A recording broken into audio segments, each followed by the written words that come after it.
আসসালামু আলাইকুম।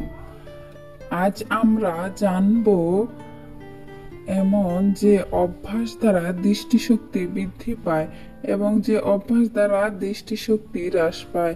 প্লিজ ভিডিওটিতে একটি লাইক দিয়ে সাবস্ক্রাইব করে দেখতে থাকুন। নম্বর 1, আল্লাহ তাআলার সৃষ্ট সবুজ লতাপাতার প্রতি দৃষ্টি দিলে দৃষ্টিশক্তি বৃদ্ধি পায়।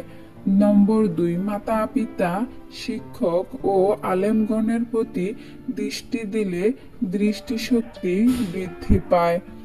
নম্বর 3, কাবা শরীফের দিকে দৃষ্টিপাত করলে দৃষ্টিশক্তি বৃদ্ধি পায়।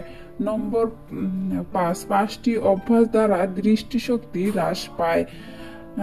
নম্বর 1, বেশি লবণাক্ত দ্রব্য পানাহার করলে দৃষ্টিশক্তি কমে যায়। নম্বর 2, গরম পানি মাথায় দিলে দৃষ্টিশক্তি কমে যায়। নম্বর 3, সূর্যের দিকে তাকালে দৃষ্টিশক্তি কমে যায়। নম্বর 4, শত্রুর দিকে তাকালে দৃষ্টিশক্তি কমে যায়। নম্বর 5, আসরের নামাজের পরে লেখাপড়া করলে দৃষ্টিশক্তি কমে যায়।